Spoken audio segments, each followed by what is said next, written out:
Hello and welcome to the writing workshop. Thank y'all so much for joining us today. I have a very special guest. I say future doctor Brandon Foster is with us today from Harvard University, where he is a student.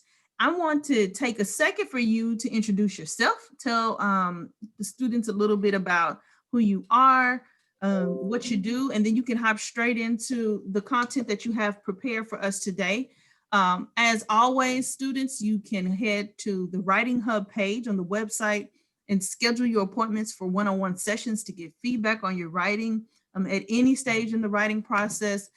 We love to see you, help you reach your next level with your writing goals, and I look forward to seeing you there. So go ahead and take it away, future doctor. Thank you so much. I'm always excited to be able to do anything in this space with you. So I'm Brandon Foster. I currently go to Harvard University Graduate School of Education, and I'm pursuing my doctorate in educational leadership, with hopes of just creating better circumstances for our students. I'm thrilled that you are thinking about going to grad school. And so I'm not an expert, but I definitely want to give you some insight on some things that I've collected and some expertise that I've seen along the way for students to get into grad school. So I hope this is beneficial to you. And I'm excited to start this statement of purpose workshop. All right, so we'll have a little participation. So the first thing I would want to know is what would you like to get out of the workshop? So if you can join me at Slido, and I'm sorry, here you go. And let me be able to see, here you go. Slido.com, hashtag 8726.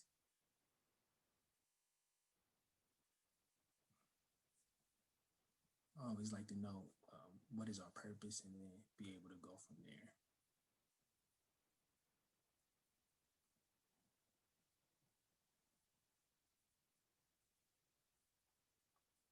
And then just give me a thumbs up on the reaction if you were able to do it.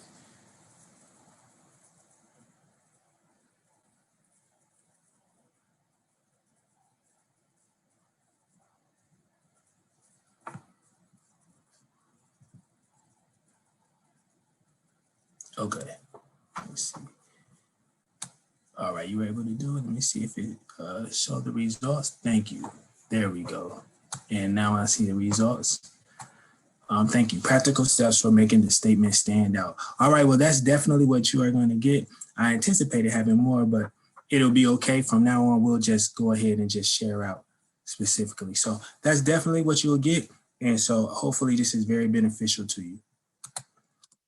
So the first thing you want to do with your statement of purpose is you want to tell your story. And so I like to tell stories and pictures. You'll be able to see it here. I was Brandon Foster. I came up, I was adopted, went through the juvenile system. And these are all things that I'm including this in this workshop so you know what to include in your story. It motivated me to go to college, graduate. After that, I became a teacher because I wanted to reach back to those same students who might have been in similar situations, and I wanted to help propel them to a better future. And within that, it allowed me to become an assistant principal, and just help navigate whole schools to provide equitable access for students who needed a high quality education, especially in low socioeconomic conditions. So you want to tell your story, you want to let your story really resonate and tell who you are as a person. Next, you want to start with your why. So specifically for my why, I knew that being an African American male, I saw the juvenile justice system. I also saw friends who had went down different paths, and I understood that what I wanted to do was be able to talk to young African American boys and stop them from going down the path that I did. And so I knew if I could get them before they graduated, they had a much better chance. And so that was my why, and that's what I made sure that I put in the statement of purpose. Later on, I noticed that when I was an English teacher, a lot of my students had significant gaps. And even if you wanted to go to college, if you didn't have the prerequisite knowledge, it was going to be really tough. And so what I saw firsthand were students being able to go to these colleges, and then for spring semester, they were out or they had failed out. because they didn't have that knowledge. So what I wanted to do was be assistant principal at the elementary school to make sure students got that core knowledge, that foundational knowledge, and erase the achievement gap before it started. And that took on particular importance to me because 4 years ago I became a dad, and I wanted to make sure that my daughter had a great education. So you put your Yay. I didn't know that. Congratulations.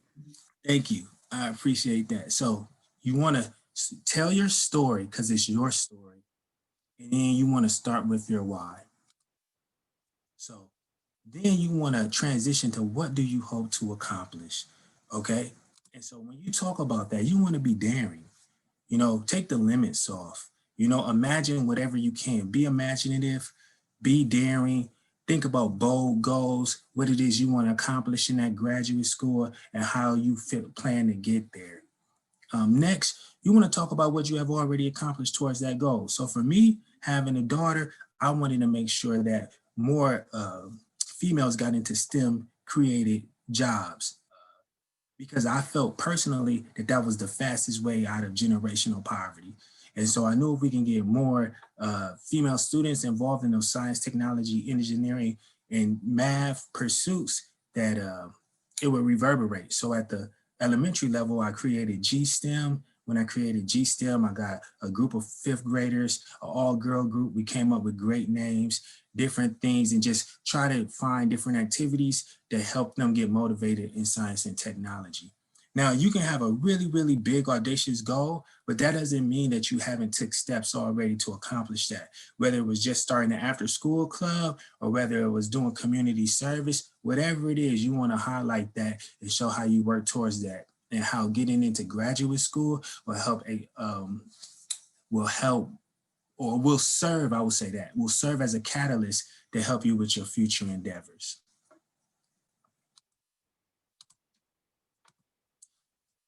Insider tips. These are tips that I got. So don't tell a pity story, right? Everybody loves a story from tragedy to triumph. You can highlight some of the adversities that you had in your life, some of the things that were difficult for you, but make sure you talk about how you overcame those. And you don't want to spend too much time on your adversities. For me, I talked about the juvenile system that I went through, but it was only to show how that motivated me to make a change in the system, right? And not to highlight, what I went through. Second one I would say is be humble. And that's really important. A lot of people have did a lot of great things. And if you just list off all your accomplishments, then it doesn't give yourself the chance to tell a story of who you are and what you want to accomplish. Number three, sometimes people look over this, but use your recommendations strategically. For me specific, I wanted to talk about going through foster care. I wanted to talk about going through juvenile delinquency, and I wanted to show how I used that as motivation to graduate. But I didn't want to give no details. So what I did was I used my references to give details into how I was when I was there, what motivated me, how I got there. So that was one of my references. Then I wanted a reference to talk about my work ethic and how hard I work. So then I had an assistant principal, and that was your goal. And I told him, this is what I want you to talk about, how hard I work, what I did, what I brought to the table. And then you can pick somebody else to talk about how they believe that you will be a great asset in the future and how this grad school will prepare you for that. Number four, proofread. And for me, this is tough because a lot of times I speak, but it's not what I write. And so what I had to do was send your letter off to multiple people, have them read it, have them give you tips, edit it. If you get ready to turn in your essay and it's your first copy, don't do it. Writing in a statement of purpose is an iterative process. So you're going to want to go through it the first time, the second time, and the third time. And welcome, Sean.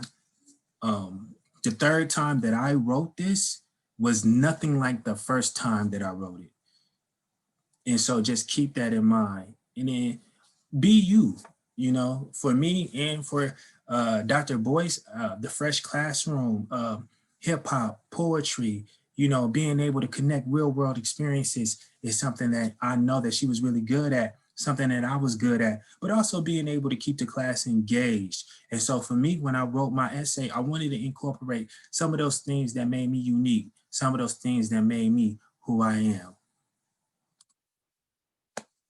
I would say, what are you taking away from the workshop? So instead of having you do the poll, I just will have you come off mute and tell me what you're taking away from the workshop. I wanted to make this quick so I could leave more answers or more time for questions at the end.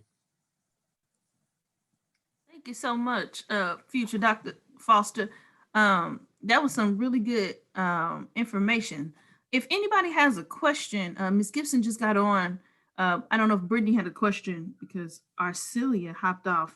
If you have a question, just come off and ask. In the meantime, I have a couple of things I would like to follow up on, if you don't mind. Yes, go ahead. So when you talked about using your recommendations, I think strategically, I think I had never thought about that, and I've been to school a lot.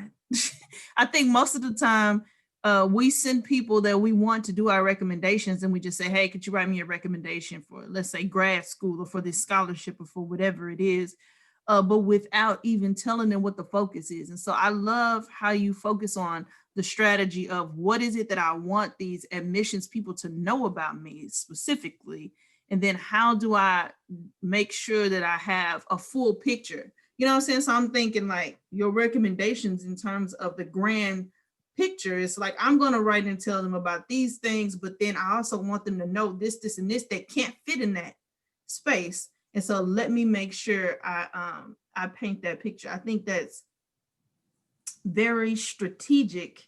And I just wanted to kind of highlight that because that was one of the things when you asked about the takeaway from me that I would take away, especially with helping students in the future when they are building these packets out, to ask them what was going to be the focus of that recommendation letter. What can that person say to the admissions people that you didn't already say, or that these other people with other recommendations didn't already say? So I think that's really awesome. I just wanted to say that was my biggest thing that you said.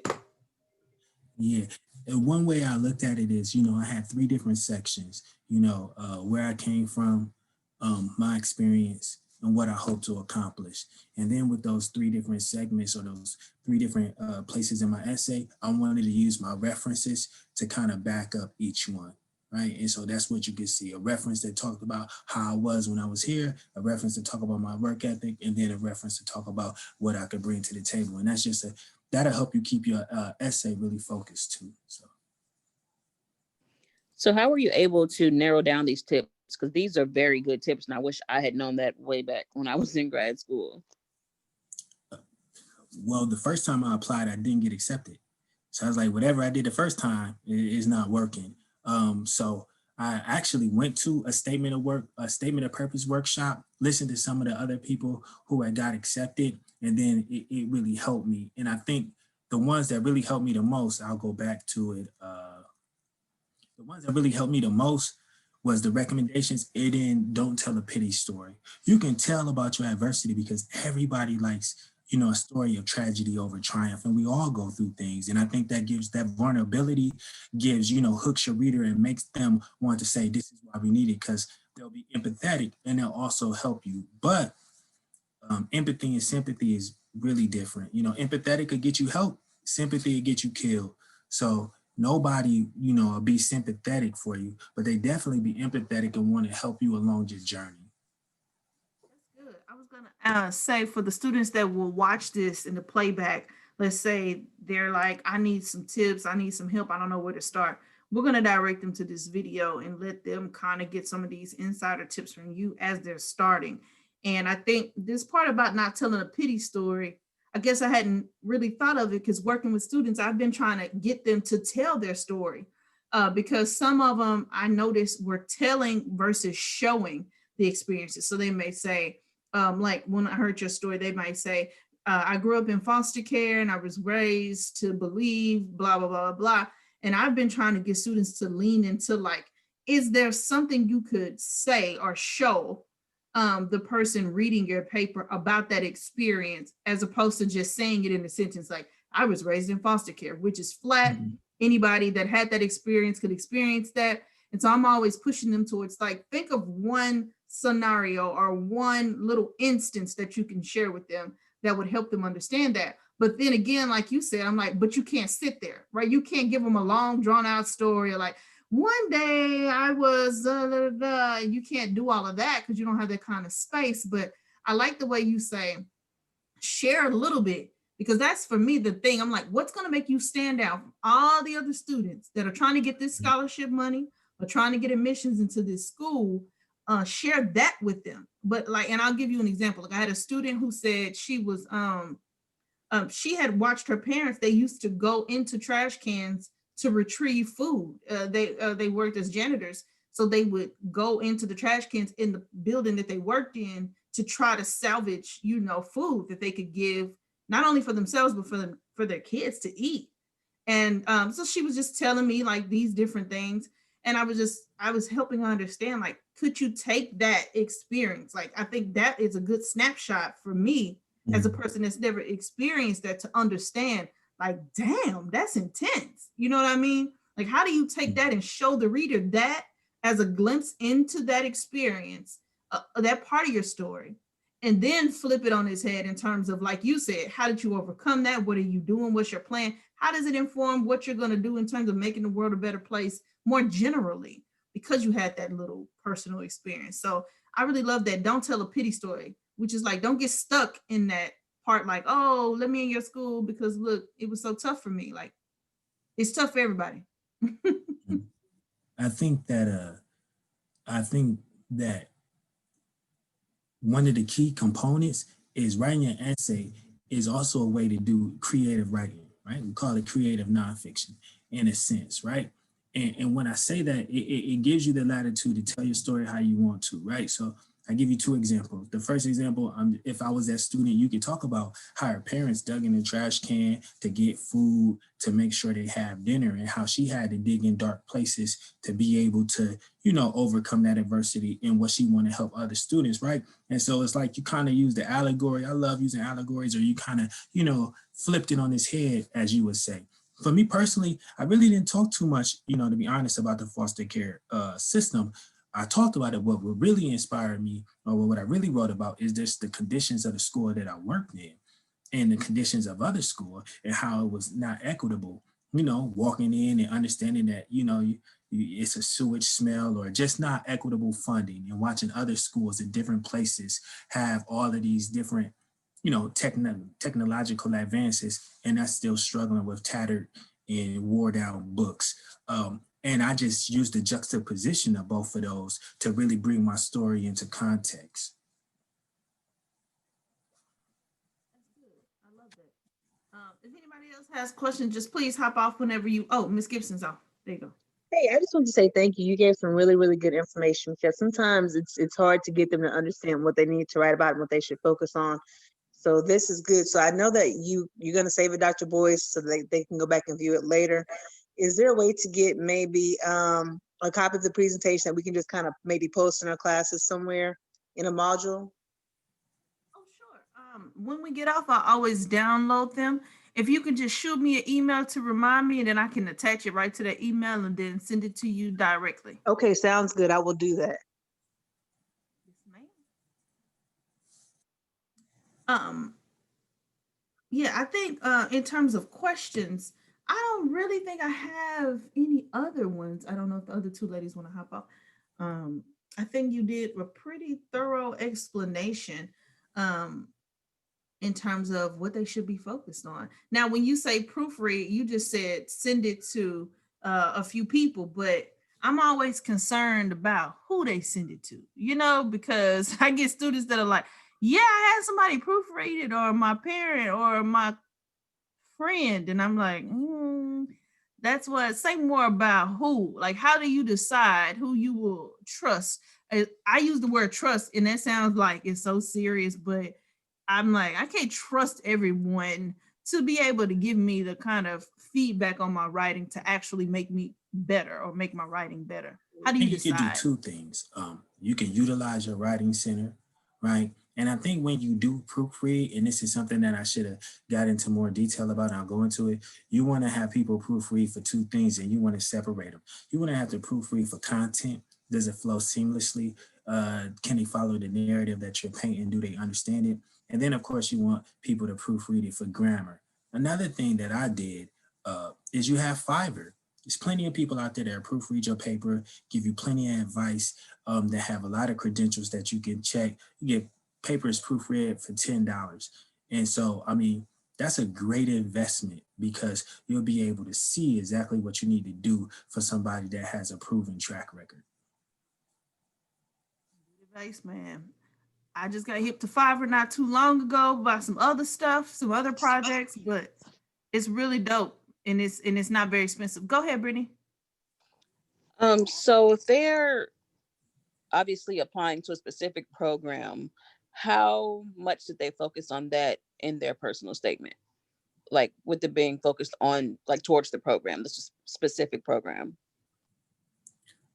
I would think, in a normal essay, it's about a page. So probably my last paragraph, I would really compare, or compare and really tie together the two. So for me, the doctorate of leadership is something I wanted to do to become a superintendent to really change the lives of kids, because I believe in order to decrease the achievement gap, we have to start young. And I wanted that power and I wanted that influence to be able to give our children a better future, right?